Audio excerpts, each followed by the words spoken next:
That was a forced yawn. That wasn't even real. So yesterday was a big day for a game that I'm hoping you've all heard about if you're on this video, Persona 3 Reload. Now, it was a big day because not only did we get 2 trailers, but also we had interviews. There was a demo that journalists got to play, and I think people who went to Gamescom got to play as well. So there was a lot of info out there. Like actually a very significant amount. Certainly the most info we've gotten from any Persona 3 Reload info drop yet. Funnily enough, I had woken up 5 minutes before the info drop yesterday because I'm clinically insane, and also I need to be on kind of a weird sleep schedule to make stuff like this. So I effectively took it upon myself to document all of the information we could find as it was coming out. I spent basically my entire day yesterday documenting it on my Twitter, which you should follow if you want to find info like this first. And today we're just going to be kind of going over all the info, okay? This is like the audiobook version of my Twitter, if you will, okay? There's a lot of info here, a lot of really cool stuff, I'm gonna be honest with you. I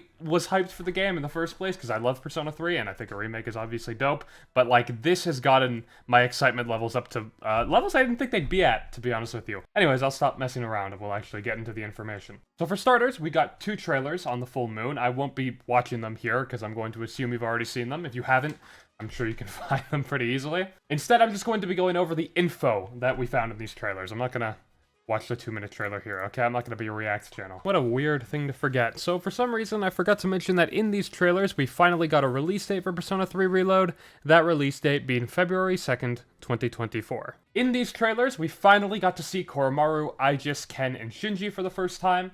They were the remaining Siege members that we haven't seen in the remake yet. Koromaru looks actually adorable. I can't lie. I've always been a Koromaru fan, but this really brings him up in my book, okay? Aigis, of course, looks great. So does Ken. So does Shinji. I think the style honestly looks really good. They're pretty much how I'd expect them to look. To be honest, Koromaru's a little bit fluffier than I thought, but I'm not complaining. But overall, they're about the way I'd expect them to look, but they look really solid. They're really cool character portraits.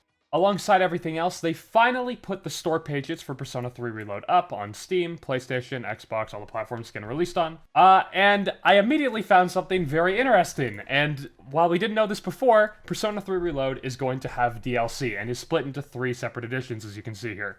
Look at this. Look at, I hate living in Canada. $130.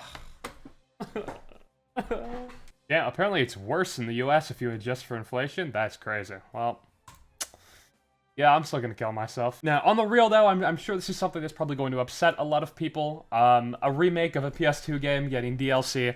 It doesn't sound enticing, it sounds more annoying than anything. But for me, it all comes down to what the DLC is, for me to decide if I'm going to be outraged about this or not. So let's get into what the 3 editions are before we get into what the DLC for the game is. For starters, there's 3 editions of the game: the Standard Edition, the Digital Deluxe Edition, and the Digital Premium Edition. Standard Edition is pretty obvious, it's just the game. Digital Deluxe comes with a digital art book and digital soundtrack. And Digital Premium comes with everything Digital Deluxe comes with, plus all of the DLC in the game. Basically, if you don't care about any of the DLC, Reload's your friend. If you want an art book and soundtrack digitally, then go for Digital Deluxe. If you want the DLC that's coming with the game, go for Digital Premium. I have a feeling most people are going to fall under either Standard or Digital Premium. So if you do get the Digital Premium Edition, or you buy the DLC separately, what DLC is there to get? Well, for starters, if we take a closer look at the Persona 3 Reload North American Collector's Edition, the Aigis Edition that comes with this nice figure, we can see that it shows us some of the DLC here. What seems to be here are a bunch of Personas, a Phantom Thief outfit, and the Phantom Thieves Personas from Persona 5. What I initially assumed this was going to be was they were going to bring back most of the DLC Personas from Persona 5 Royal, make some outfits and whatnot, and then also add the Personas that were in Persona 5 Royal. I was kind of right, but not fully. So this first image doesn't actually imply that all of the DLC from P5R are coming. What it actually implies is that they're just bringing the Personas from Persona 4 Golden. Specifically, only the ones you see in this image. Izanagi, Magatsu Izanagi, and Kaguya are the only DLC Personas coming back from Persona 4 Golden in the Persona 4 Golden Persona set.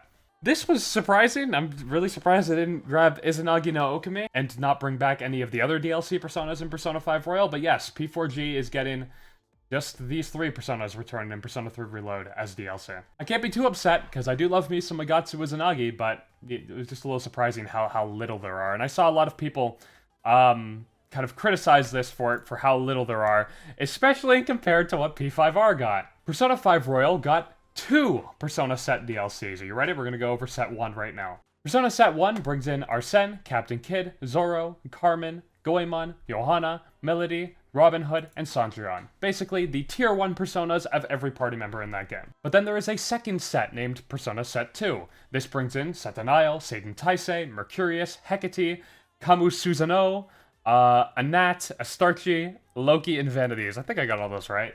This is the second tier personas of all of the characters, and before you ask, no, there's no Persona Set 3, so the third awakenings don't seem to be returning. But yes, basically every first and second tier persona from Persona 5 Royal is coming back in Persona 3 Reload, which was a pretty big deal, to be honest with you. In comparison to P4G getting so little, I'm surprised they just went full throttle with P5R and just said, yeah, take all of them. Again, I have my own reservations. Of course I like the personas in Persona 5 Royal. I'm very partial to Loki, so seeing him here made me pretty happy. Johanna coming here also begs a good question. I saw a lot of people asking, is Makoto going to ride Johanna like Persona 5 Makoto rides Johanna? I don't know. I think that'd be really interesting to see. 3,400 likes. Jesus Christ. Like, guys, all I did was tweet out the names, but I appreciate it. But yes, these 3 sets of Persona DLC are the only Persona DLCs in the game. So we're getting a lot of P5R personas, 3 Persona 4 Golden personas, and that's the end of the DLCs that add personas. But of course, it's not the end of the DLC. There's of course also the costume sets that we saw. There's only 3 in total, a very large step down from the amount that was in P5R, but let's go over them nonetheless. There's the Phantom Thieves costume set, which is probably the most interesting of the 3, and from the responses that I saw, that I got in response to this tweet, the most divisive. Look, I'll be the first to admit, they look a little goofy here, but it's kind of goofy in an endearing way. People are gonna think I'm dick riding because I just said that, but I don't know how else I expected them to look. Like, these outfits obviously weren't designed for these characters, so, you know, the fact that they even look as good as they do right now is kind of a blessing. And of course, the main appeal of this DLC doesn't come from how good they're gonna look in these outfits, it's they're in the outfits of characters that we also like from another game. Though now I have to question who's gonna be in whose outfit. Of course, we see here that Makoto's in Joker's, Yukari's is in On, and Junpei's in Ryuji's. These were pretty obvious picks. But how are the rest going to be distributed? So let's try to figure this out right now. For starters, I've removed Katone and Meiti's here because they're obviously not in Reload. So if Makoto is of course going to be in Ren's outfit, and then Yukari is going to be in On's outfit, then of course Junpei will be in Ryuji's outfit, and these are the ones confirmed from the image we have. Then I'm just gonna have to make some guesses from here on out. I think Koromaru being in Morgana's outfit's probably a pretty likely pick. Akihiko, he seems like a Yusuke type of pick, I think. Mitsuru kind of has that secondary navigator type vibe to me, kind of like Makoto does. Shinji and Akechi probably give off a similar vibe. But now this leaves Ken and Aigis. Now I'm going to assume they're not counting Striker's characters in the Persona 5 DLC, because Sophia would be a really good lock for Aigis. But if we're assuming that they're only doing the I forgot Fuka. Sorry, Fuka. Here, you're Futaba, okay? There, you're both navigators. Yeah, have fun. So, with Aigis and Ken being the only ones remaining on the Persona 3 side, and then Haru and Sumire being the only ones remaining on the Persona 5 side, I'm gonna assume Ken's gonna have to cross-dress. Unless they bring in Striker's characters, in which case Aigis can be Sophia, and then, I don't know, Shinji could take Zenkichi maybe, and then Ken could just do Akechi. I guess that could probably work. But if they're not doing that, then I'm gonna just have to assume that Aigis speaks to me as more of a Sumire type, and then Ken's probably just takes Haru. Like, thinking about Ken in Haru's outfit right now is, like, very much cursed, but I don't know who else he'd take. I mean, I don't know. Maybe Koromaru doesn't have to be Morgana. You want to give Morgana to Ken, and then Koromaru could be Haru or something? I don't know. I'm lost. I have no idea how they're gonna do this DLC, and honestly, that's one of the biggest questions I have about this game right now. Regardless, this is one of the DLCs in the game. They also have Persona 4 Golden's Yasogami High costume set. And Jesus, does Mitsuru look good in this outfit. Holy fuck, dude. Even Makoto's kind of slaying here. And then Akihiko. I've been waiting for this! And then, of course, for the last DLC, we have the Persona 5 Royal Shujin Academy costume set. I've seen so many people say that Makoto seems to rock Joker's uniform better than Joker does, and you know what? You're probably not wrong. Of course, there are quite a few people who have been sharing the sentiment that they're upset that P5R has gotten so much DLC in this game, including these 2 costume sets. I see a lot of people also batting for where's the Persona 1 and 2 costumes, and I can agree. But I'm also surprised people didn't think they'd do these sets. These seem pretty standard to me. I can sympathize with the Persona DLCs being so small for Persona 4 Golden and so non-existent for the other games, but with the costume sets, I mean, Phantom Thieves and Shujin Academy, that seems pretty natural to me. Now, it does kind of feel like this meme where Atlas fans of Persona 3 and 4 get songs, costumes, battles, and unique personas in Persona 5 DLC, versus Atlas fans when Persona 4 and 5 get these things in Persona 3 Reload. The criticism of these costume sets in particular seems so bizarre to me because, like I said, I don't think this seems excessive. Maybe you just hate Persona 5 to the point where you never want to see it, in which case just don't use the DLC. Anyways, moving past the costumes, we still have two more DLCs to talk about, but one more genre of DLC, I guess, and that's the BGM. BGM standing for background music. They're effectively music DLCs. There's, of course, one for Persona 5 Royal. It adds these songs from P5R, Last Surprise, Takeover, Rivers in the Desert, Yaldabaoth, Throw Away Your Mask, and the Victory theme. Now, I'll say one thing off rip. The existence of these background music DLCs confirms that music won't be tied to the outfit you're wearing like it was in Persona 5 Royal's DLC. I'm very happy about that. I like having the different music always play, but I don't want to always be constantly changing my outfit. So that's very nice. I'm going to assume this might work something similar to how it did in Strikers, where you could just kind of pick from a big list which BGM do you want to play? Do you want it to play at random? Do you want this? Do you want, which is a far better system for this type of thing, I think. Though I'm curious as to how all of this is going to work. Like, these are, of course, some boss themes in here. Rivers in the Desert, Throw Away Your Mask. These are boss themes, so will they play during regular battles, or can I overwrite Persona 3 Reload's boss theme? To be honest with you, if that second one is the answer, I don't really think I'd want to, because, normal battles playing the same 2 songs all the time gets annoying, but boss themes kind of feel integral to the game, so I wouldn't want to overwrite those if that's the way they're going with it, but it's probably the first one. Regardless, Persona 5 Royal is not the only one getting a BGM DLC, so is Persona 4 Golden. You're starting to realize that they really don't give too much of a fuck about the first 2 games. So I will admit, it's a little disheartening that all of the DLC is only 4 and 5. Regardless, let's still go over this Persona 4 Golden one. This adds Reach Out to the Truth, Time to Make History, I'll Face Myself Battle, which, by the way, there are 2 versions of I'll Face Myself Battle. The reincarnation version that plays during the Marie fight, and the regular version, I'm assuming this is the regular version. A New World Fool, The Fog, and the Victory theme period. Now, I normally wouldn't have too much to say about all this. I mean, yeah, it's music. Whoop-de-fucking-do.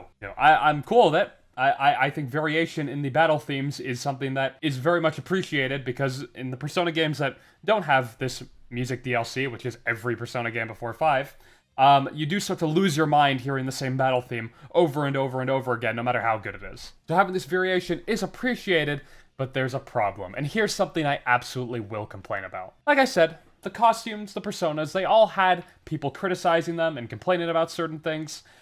Here's the one I don't like the most. Or more accurately, the thing I don't like the most. The Persona 4 Golden BGM DLC is pre-order bonus exclusive. It even says so on this collector's edition thing. It's an exclusive pre-order bonus, and on the page it even says, this exclusive pre-order bonus is only available until the game's release date. I hate this. They did this with Soul Hackers 2, where the Phantom Thieves DLC, Phantom Thief Outfit DLC, was exclusive to pre-order, and now they're doing it again. I think pre-order bonuses, if I'm being honest with you, when it comes to DLC, are pretty much the scummiest thing you could do. Not only am I already lukewarm on the idea of pre-orders, because I don't really love the idea of giving a company money before the game's shipped out, because then they go, hey, any problems that might be here, well, we're already guaranteed to make X amount of money, so maybe we don't care as much. Regardless, what I really have an issue with is trying to bump up those pre-orders artificially by making exclusive bonuses, with effectively using the fear of missing out, FOMO, to get people to pre-order your game. They're also doing the same thing with Tactica, with the Picaro DLCs, I believe, and I hate it there too. Especially when I don't even think it makes that much sense. Like, the only people who are going to be, oh shit, I gotta pre-order this game right now or else I'll miss out on the Persona 4 Golden BGM set, are gonna be hardcore Persona fans anyways. The type of people who are going to buy the game anyways, probably even pre-order it anyways. All I feel this does is lock out people who are either going to buy the game after its release date, God fucking forbid, or people who maybe can't afford the game right now and are planning to buy it maybe a little bit after the game's release due to whatever financial reasons or whatever other reason. It locks them out of literally ever obtaining these ever. Isn't that kind of annoying? It just feels very anti-fan and very give me money now, please. I want my pre-order numbers up. It's not like Aigis is the only company doing this, but I will still criticize them nonetheless. It's easily my least favorite thing about all these DLC. When it comes to my opinion on the DLC as a whole, I honestly don't think it's all that bad. All of the DLC we're seeing here is pretty much harmless. What I think is really bad about DLCs is when game companies effectively take content that should have been in the base game and lock it away going, nah, you gotta pay for this, it's DLC now. I would say they did that with SMT3, SMT5, and even Soul Hackers 2. But here, I mean, I don't think anyone's going to argue to you that, oh man, the personas from P5R that canonically wouldn't even make any sense to be in the base game should be here as DLC. Or, man, those Phantom Thief outfits, those should have been in the base game. Like, no, these probably make sense to sell as DLC. My other issue would come with something Atlus is notoriously bad at DLC with, and that's the pricing. Now, we don't know the pricing of these DLCs individually yet. At least from everywhere I've looked, I haven't been able to find prices for them, but I will tell you that the Digital Premium Edition is $25 Canadian dollars, so who knows, probably like 10 cents in USD. Regardless, 25 Canadian dollars more than the Digital Deluxe Edition. Of course, the Digital Deluxe Edition just being the standard game, but with a digital soundtrack and digital art book. That means the DLC, all on its own, is probably going to cost more than $25, I presume. And man, that is a hard, like kind of a lot of money for stuff that's kind of, you know, not that interesting. I appreciate it and all, but Atlus has like always charged like $10 for outfit DLCs, and I'm like, fucking hell, these aren't worth $10. So while I won't say anything definitively, because we still don't exactly know the prices of the DLC, I can almost guarantee, especially gauging it off of how much this costs, that it'll probably be overpriced, and I disagree with overpriced DLC. Obviously. Anyways, that's all I got to say on the DLC. The Collector's Edition looks cool. The physical soundtrack looks really interesting. I unfortunately probably won't be grabbing it myself because I play my games on PC. I have all the Persona games on PC so far that they've released, and I will probably continue that trend with Tactica. I will definitely continue that trend with Tactica and Reload. So as cool as these look, I have no use for a physical version of the game on console. Maybe I'll be able to grab the whole Collector's Edition sometime in the future for a much cheaper price, but I'm not going to shell out however much this costs. How much does this even cost? So the Aigis edition is $200 US. Holy fuck! I mean, it's cool and all, but yeah, I don't know if I'm gonna be picking this one up. Regardless, let's move past the DLC and wow, actually talk about the game. Wouldn't that be crazy? I effectively tweeted the most interesting things from the trailer, so we'll just go over that. For starters, I had to mention that my goat Jack Frost is in the game. I mean, obviously, nobody expected him not to be in the game, but I just, look at him. I love him. But much more interesting on the topic of Jack Frost, the Jack Brothers fusion spell is returning. It was probably a given that these spells were returning, but it's still cool to see them in the remake. They do look so good still. A question I have to ask about fusion spells, though, is, are there gonna be new ones? And I ask that question because, for starters, back in June, in the first trailer for Persona 3 Reload, we saw Silky in the trailer, a persona that is not in Persona 3, meaning there's going to be an expanded compendium in this game, so I assume this opens a lot of opportunities for newer fusion spells. But also, in the original Persona 3, Loki has his own fusion spell. With them adding Akechi's version of Loki in the DLC, does that mean the original Loki is going to be removed? And does that mean that we're going to have either a different fusion spell in its place, or something else can be reworked, or I don't know. What I'm trying to say is I think it might be a safe bet to assume, with all the new personas we're probably going to, we're definitely getting at least a few, there's probably going to be new fusion spells too. What if, they probably won't do this, but a good way to get me to really hype up that Persona DLC, what if like Orpheus and Arsene have some sort of fusion spell, huh? Wouldn't that be cool? We have a lot of nice shots from the trailer of Team C's together. I want to point out of course we have the beach one too and whatnot. The most interesting to me is this one here, because we can see them in kind of modified type of outfits here, as well as the armbands looking different. We'll get more into this a little bit later. But it seems there's going to be more outfits than there were in the original Persona 3. These seem to be altered battle outfits. I don't know what the use of these would be specifically, but, you know, kind of something that was probably expected, but still interesting. The Famitsu interview also confirmed that Koromaru now has a voice actor. I don't know if he's going to be different in English, because I don't know if you necessarily have to dub somebody making barking sounds. But I believe it's the same voice actor that they used in the Persona 3 movies. In the original Persona 3 games, I believe Koromaru was just voiced by, like, stock sound effects, so. Something else they confirmed is that there's going to be a new vocalist for Persona 3 Reload. Lotus Juice is returning for the new songs, and we'll get into what new songs might be in the game later as well. But Lotus Juice is returning, but also a new female vocalist, I assume that means they're not bringing back the old one, is going to be doing the newer songs. So, interesting, I guess. We also got a nice look at the Priestess boss, the first full moon boss of Persona 3. I'll get a little bit into how this boss has been changed in Persona 3 Reload a little bit later. But in general, I want to talk about what seems to be what people are talking about the most about the trailer, and that's the visual style. Persona 3 Reload, from what we have seen already, the pause menus and whatnot, had already looked pretty good, but people did have concerns that maybe as we see more, the game might start looking a little bit too much like Persona 5, like they're just trying to copy it. I can say, at least in my opinion, I think that isn't true at all, and I also think the game looks really good.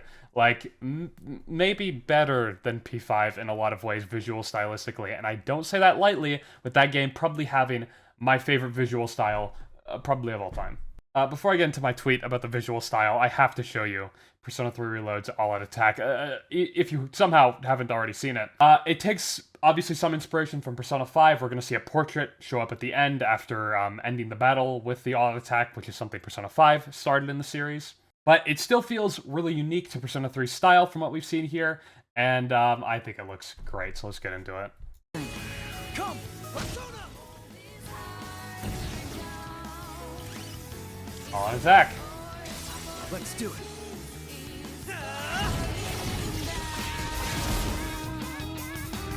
Oh, it's smooth. The text "done and dusted" at the end, I guess it's just kind of a cool phrase. I don't know if it's inherent to Makoto Yuki's character, but hey, I'm not complaining too much. That was one of the most beautiful animations I've seen in my entire life. Look at that. Oh, it's so smooth. Oh, it's so clean. Oh my god.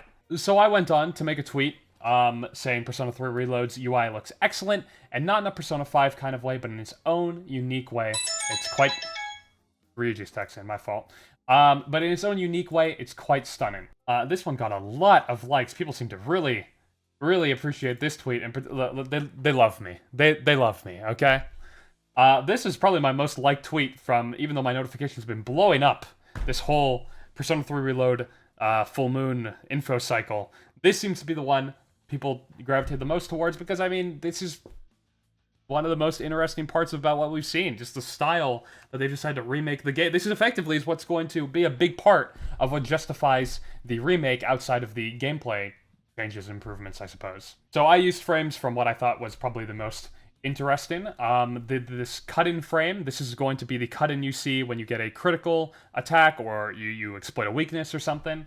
Persona 5, of course, had its own cut-in style, but this one has like a really nice backdraw. Like, I don't know how you'd even describe this, but I honestly love this one, perhaps even more than Persona 5's. This looks great to me. When you get the advantage over an enemy, you get the Seize Advantage text that shows up on the screen, or on the floor, more specifically. This looks really good. Of course, the all-out attack frame, the done and dusted frame, this looks great, and just the all-out attack UI in general. Yeah, I think it looks great, to be honest with you. Visually, this is everything I could have asked for, and more. I really have very, very little to critique about the style of this game, and in general, if you watched my video on Persona 3 Reload's news a few months back, some people complained about how the game looked graphically and whatnot. Not only does it look like I see a lot less problems with the game graphically now and whatnot in terms of, like, you know, lighting and post-processing and stuff like that, but just, man, the style, you know, they say that this is the type of thing that makes games age well, you know? The unique visual art style. I don't think we're gonna have any concerns about this one not aging well, you know? This looks great. The cover art for the game was also shown. This is how the cover of the main game is going to look. It resembles the original Japanese cover for the vanilla Persona 3 game.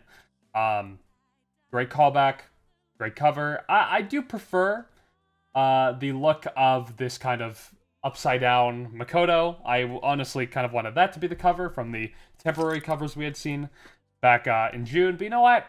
I'm not going to complain too much. It's still a cool-looking cover. We have a few more cut-in art here.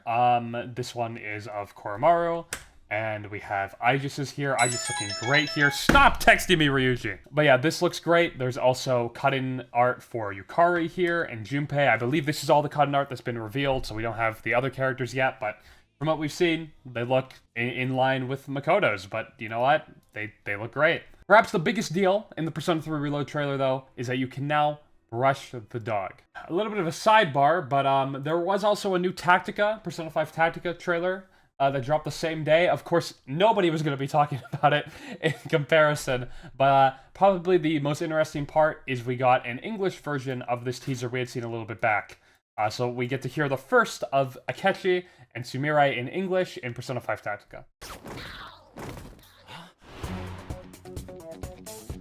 Perhaps you'd prefer I hadn't cut in. Senpai, you're not hurt, are you?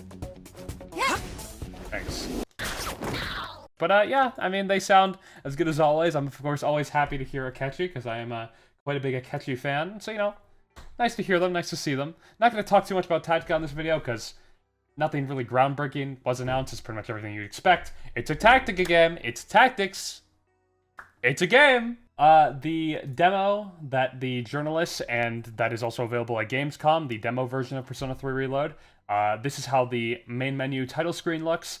I don't know if it's going to be reminiscent of how the actual final title screen looks. Probably not, to be honest with you. They probably just cooked this together a little bit. But it's interesting, man. I really hope they release this demo to the public once Gamescom is done. Whenever it's done, I don't know, maybe in a few days or whatever. But they probably won't, so don't get your hopes up. Here's also some comparisons that somebody cooked up of just comparing how the portraits look in Reload versus how they looked in the original game.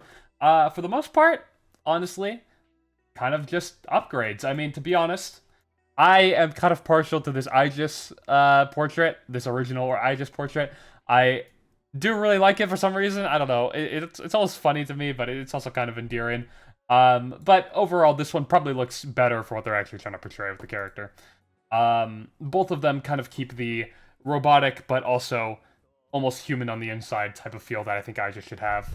Speaking of the game's style, here's how the battle initiated animation looks when you start a battle in game. God, does it look fucking cool. I gotta show this because this was one I didn't see too many people talking about, but underrated, if you will, from the trailer. During the dark hour, and attack anyone who roams free outside. Ooh, it's smooth! But everything about this game, like Persona 5 was smooth, don't get me wrong, but like this all feels like it flows so naturally. It really feels like in the last 7 years between Persona 5 and this game, they really made great advancements. And just like, oh my god! I didn't comment much on the voice acting, but that all-out attack animation I showed earlier was the first voice acting we've heard from the English voice, the new English voice of Makoto.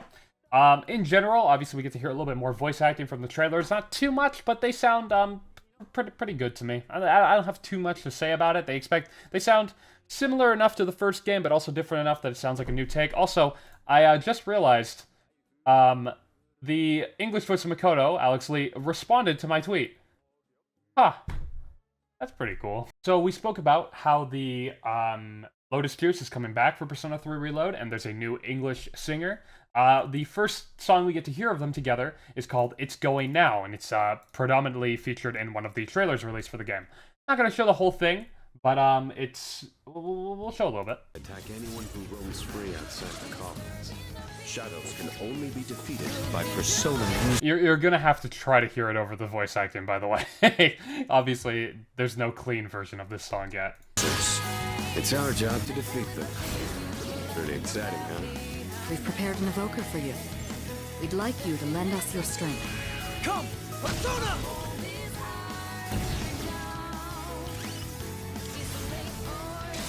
Let's do it.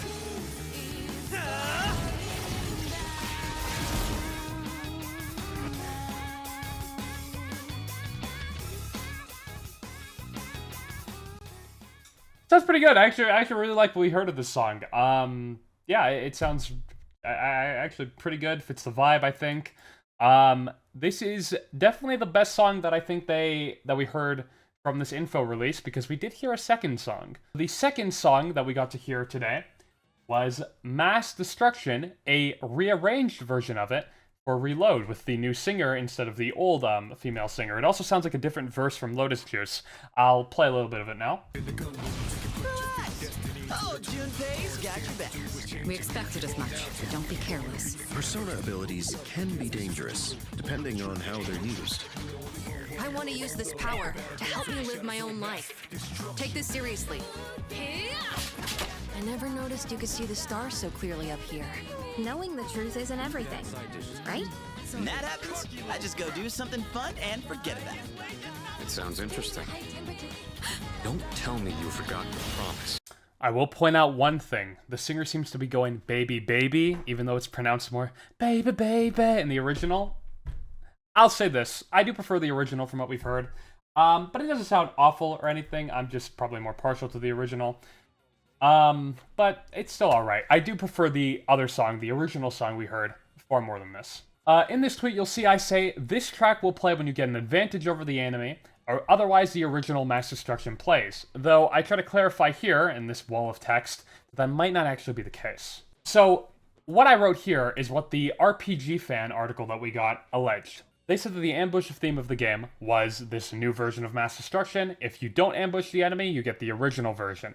Though every other article that I read after this about the game, who also got to play the demo and whatnot, including the Famitsu interview with the developers, said that the song we just heard before this, It's Going Down Now, is the ambush theme, and this new version of Mass Destruction is the regular battle theme. And I'm probably more inclined to believe the every other article instead of the RPG Fan one. Not that they got anything wrong, but maybe they got a different demo or something. It feels like a hard thing to get wrong, especially when they noticed that there were differences between the two tracks. So I don't know. The other articles don't mention anything about the fate of the original Mass Destruction, so I don't know. But speaking of the game's soundtrack in general, how about we talk about this? Persona 3 Reload, this is according to the store page, will add 60 new songs to the game's soundtrack. This includes rearranged versions of the original songs, like the new version of Mass Destruction we hear in the trailer. So 60 new songs in Reload. Of course, not all of them will be original. Some of them will just be rearranged versions of the original songs. We also heard a rearranged version of... what's the song called? Damn it. Afternoon Break a while back in some promotional video for Persona 3 Reload. So we know there's definitely a few songs being rearranged. The Famitsu interview with the developers also basically said the same thing, that yeah, we're trying to keep the spirit of the original songs but rearranging them. I wonder, this begs this question, a lot of people are asking me this, but I don't know. Will we get to pick the original songs, or do we have to listen to the remixes? Effectively, will there be an option in the settings somewhere to go play with the original soundtrack or play with the new rearranged one? I don't know. I will say one thing, though. Pretty much every article that got to play the demo also the same thing about the Full Moon Operation part of the demo, the last part of the demo, the lead up to the Priestess fight. They also had the song Deep Breath played there, like it does in the original, and it was unchanged. It was the original version of the song. So it doesn't seem like every song's getting remixed or anything. Which begs the question, if there's 60 new songs, and of course this includes rearrangements, well, the original Persona 3 soundtrack, if I can find it here, has in total 58 songs. Maybe not every song's on the soundtrack, but it has around that number anyways. So it's interesting. I don't know. 60 new songs is quite a bit. It makes me think almost every song is a remix, but if Deep Breath wasn't, I don't know. Of course, there are new songs that are added to the game as well, though. Something else we learned from the articles about the demo is that how healing is going to be handled in Persona 3 Reload. In the original Persona 3, your party members can get fatigued. They completely removed this mechanic from Persona 3 Reload, and instead they brought back the clock that Persona 3 Portable added to the game, where you could heal by going back to the lobby here. In FES, I believe you get healing for free just by going back to the lobby. Healing including healing your SP and HP. In Portable, they had a clock and you just have to pay money to have your HP and SP healed. And it seems like while they brought the clock back, it works differently. you don't pay money like you did in Persona 3 Portable, yen. Instead, you give the clock Twilight Fragments, which seem to be new to Reload. I have no idea what Twilight Fragments are. They aren't in the original game. I didn't see any article going on how you obtain them, but they also did state that Twilight Fragments are also used to open locked chests. Locked chests, otherwise, in Persona 4 Golden, you'd open them with chest keys you get through Shuffle Time, and in Persona 5, you'd get them through lockpicks that you'd craft in the crafting bench. So this seems to be going with a totally new approach with something called Twilight Fragments. Maybe you get them during Shuffle Time. Oh, right, Shuffle Time. Shuffle Time returns in Persona 3 Reload, but it's been changed. In the original Persona 3, you'd play kind of a mini-game during Shuffle Time to get the cards. You'd have to kind of look, and it was sometimes a memory game, sometimes you have to time it right, and you'd have to get the card that you're trying to get. Here you just straight up pick the card that you want. There's no more mini-game. I saw the more jaded of individuals can critique this and going, "Aw, man, they even made Shuffle Time easy." But come on. Shuffle Time was easy in the original. It was more annoying than anything else. Sorry. I'd 100% of the time in the original Persona 3, I would always get the card that I want anyways. It would just be annoying to play the minigame knowing that I pretty much have a 90% chance of getting what I want unless I really fuck it up. So make it so you just choose the card. It's just less hassle for everyone. I prefer this. This is what I assumed they were going to do. Well, not that I assumed, but this is what I would have hoped they would have done. So I'm glad they did it. I just found the Shuffle Time minigame more annoying than anything by the end. It wasn't difficult, just annoying. Though if you pay attention to the screenshot here, it seems there's something called Arcana Burst in the bottom left. Arcana Burst is typically the name of when you fuse personas and you have a matching Arcana's Confidant or social link. At a certain level, you get free XP. Though this is on the Shuffle Time screen. I don't know what it's supposed to mean in this context. Maybe when you get a persona, you get extra XP depending on your social link with them through Shuffle Time, but that doesn't seem like it makes the most sense. And also, I found another screenshot here that showed they got a, it seems like an XP, an EXP card from Shuffle Time here, based on this translation. And it filled up this bottom left portion here with the card. So I don't know. Seems like Shuffle Time's been changed. Obviously, you pick the card now, but also seems like there's a little change here. I'm curious as to what this means for Shuffle Time. Will it make Shuffle Time a little more interesting? I certainly hope so, because even though Persona 4 Golden's version of Shuffle Time was way more busted and overpowered than Persona 3's, I preferred it just because I felt like there was a little bit more to it. You know, like I said, I didn't really like the minigame from the original Persona 3, so if they're doing something more interesting here, I'm all for it. Let's talk about Persona 5 now. Well, not really, but let's talk about some features that have returned or not returned in Persona 3 Reload. Those of you who have played Persona 3 will know that Light and Dark, or Bless and Curse in Persona 5, is only in Persona 3 in the form of insta-kill skills. Persona 5 has damage and insta-kill skills, though. Well, it seems that they've actually taken a cue from Persona 5 Royal and have added Light and Dark damage spells. It says, Light and Dark attacks have actual damage spells this time, much like Persona 5. Hema and Muto are probably still in the game, but I didn't run into any Shadow that cast them. That is from the RPG Fan P3R article. So now we'll actually have Light and Dark damage spells alongside the insta-kill skills. It'll be interesting to see if that changes approaches to certain enemies in the game. And here's one that was pretty hotly contested before it was revealed yesterday. A lot of people were having debates. Would you want Baton Pass to come back in Persona 3 Reload? Yes or no? You know, would you want it to come back? Because a lot of people say that's kind of what broke Persona 5's combat, but I would argue that, while that's somewhat true, you could probably balance it better in a returning title. But a lot of people are like, no, I don't want it. I like the game better without it. I think it, you know, some people even argue that maybe it'll give it too much Persona 5 identity. Well, regardless of what side of the fence you're on, it is returning in Persona 3 Reload. You can Baton Pass in Persona 3 Reload, but this time it's called Shift. And it's done with L2. At the start of the demo, I couldn't use Shift, but after fighting the Venus Eagle boss on floor 5, Tutorial Shadow Fight explained Shift to me. And this screenshot shows that it is left trigger here. And yeah, you can Baton Pass. I'm sure you could probably rebind that, right? Because that'll probably fuck up my muscle memory from P5R. But yeah, they did bring Baton Pass back, for better or for worse. And also, with Persona 5 personas being added to Persona 3 Reload as DLC, some people had the question, well, shit, does that mean Psychokinesis and Nuclear are coming back? Well, apparently not. we have screenshots of the level up screen, the Persona screen, in Persona 3 Reload, and as you can tell, it's still the same stuff we had in Persona 3 Reload. It also confirms that all 3 versions of physical are coming back, which I appreciate. To be honest with you, for me, I think the optimal setup might be all those affinities from Persona 5 plus these 3 physicals. I like the idea of these 3 physicals, but I also like all the different affinities P5 had.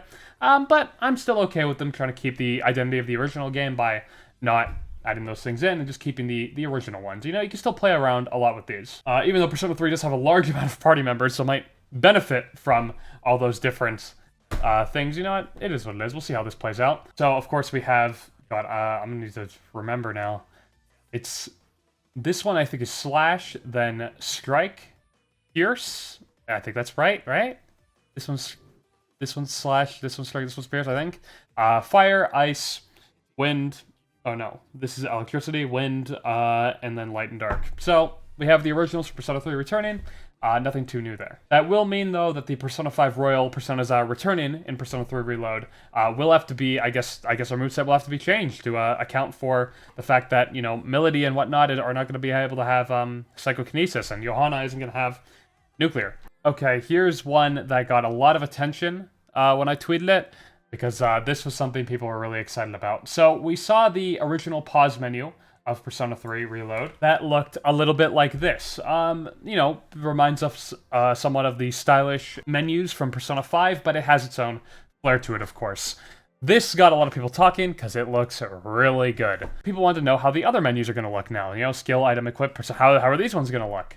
Well, we have screenshots of a few. Skill, item, equip, and status were shown in one of the articles, so I decided to yoink them and throw them up on Twitter. A lot of attention this one got. So here's the skill menu. I'll try to move my cam actually so you can just see the full thing. This is how the skill menu looks. This is how the item menu looks. Makoto does seem to be fully drowning in this one, by the way. Here's the equip menu. This menu also shows that the different protector for body and foot will be returning, but of course I'm pretty sure this is already confirmed, as well as accessories and weapon obviously returning. And also a new entry for clothes here, which makes sense considering the different outfits we're going to have to choose from now. Different outfits were typically handled by your body protector in the original Persona 3, but it's probably better to have it separate. And this is how the status menu looks. Really interesting. Is that like what, a shard of glass, I think? Yeah, really cool effect going on here. This one's probably something of a given, but there are also going to be cutscenes rendered in-engine in this, similar to Persona 5's in-engine rendered cutscenes. You know, probably a little obvious and may have even been confirmed before, but here's a few screenshots from them. They look actually really good. I do like the style.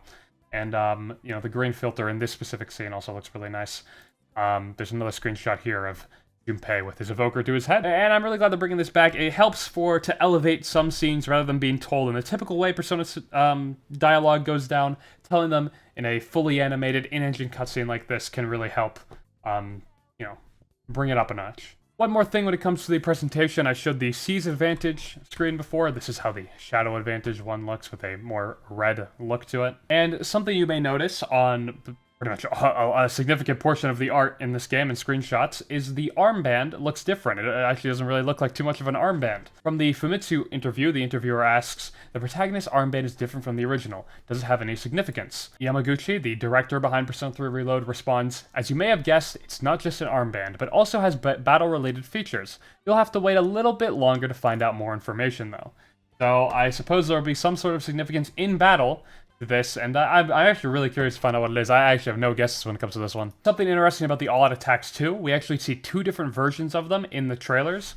One with the original armband and one with the new armband. So it almost, I guess it implies that depending on what outfit you're currently in, the All-Out Attack screen might change. I wonder if that means they'll do screens for the DLC outfits as well. Seeing Makoto Joker Persona 5 All-Out Attack screen would be interesting.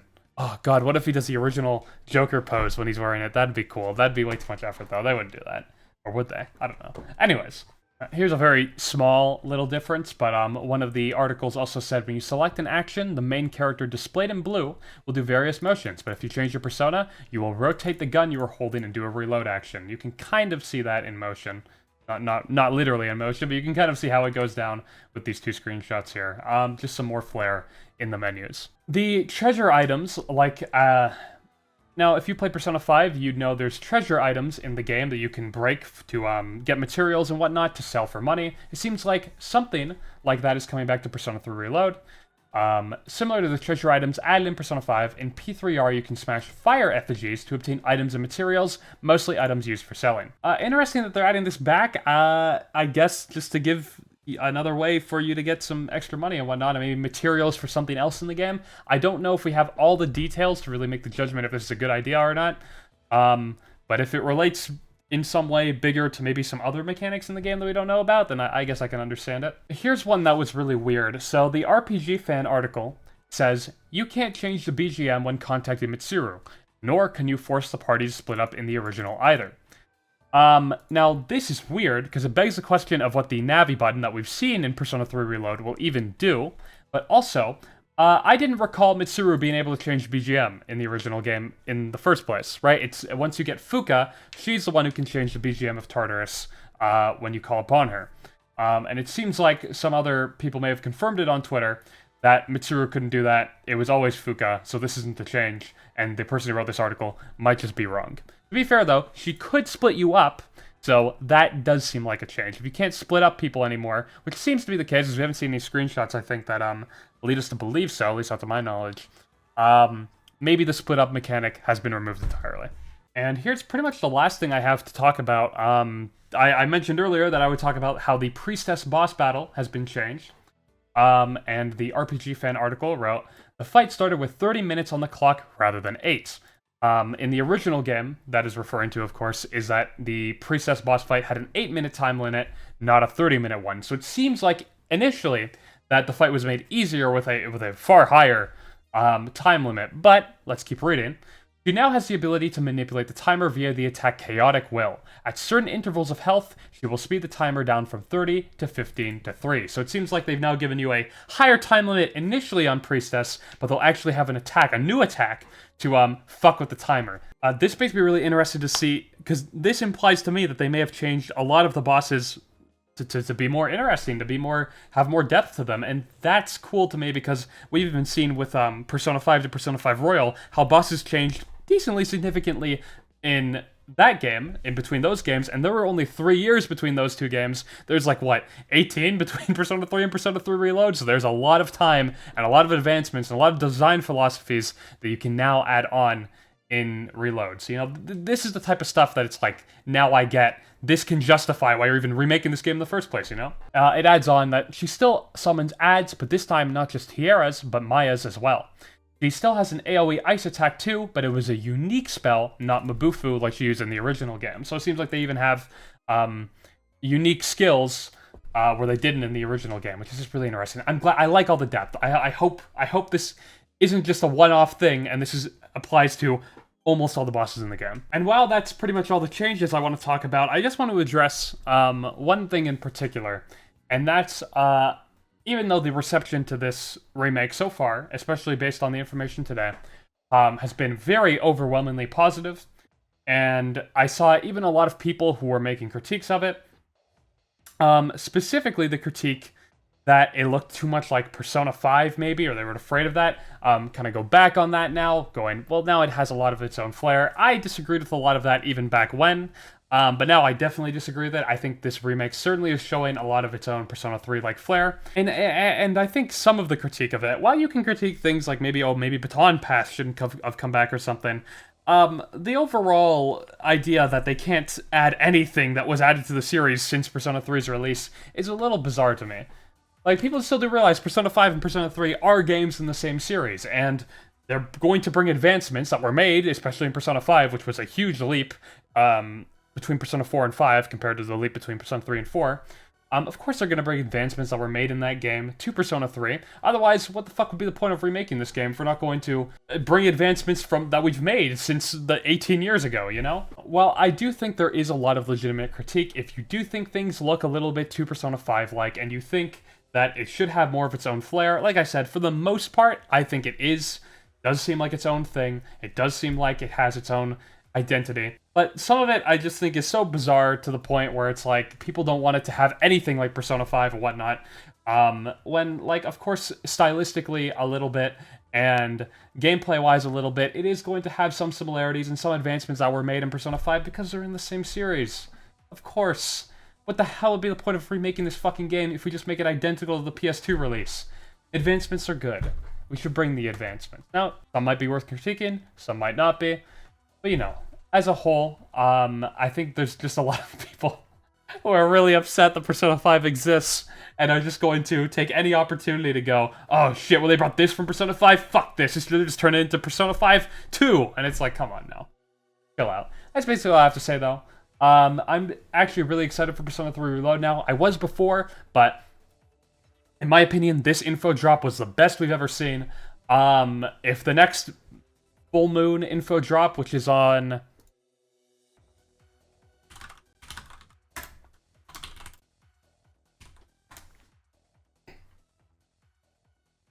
September 29th, is equally as interesting as this, then I will make another video going over the info we have then. Because as you might see, we had one on August 1st, but it was absolutely worthless. They basically just showed us the trailer we've already seen.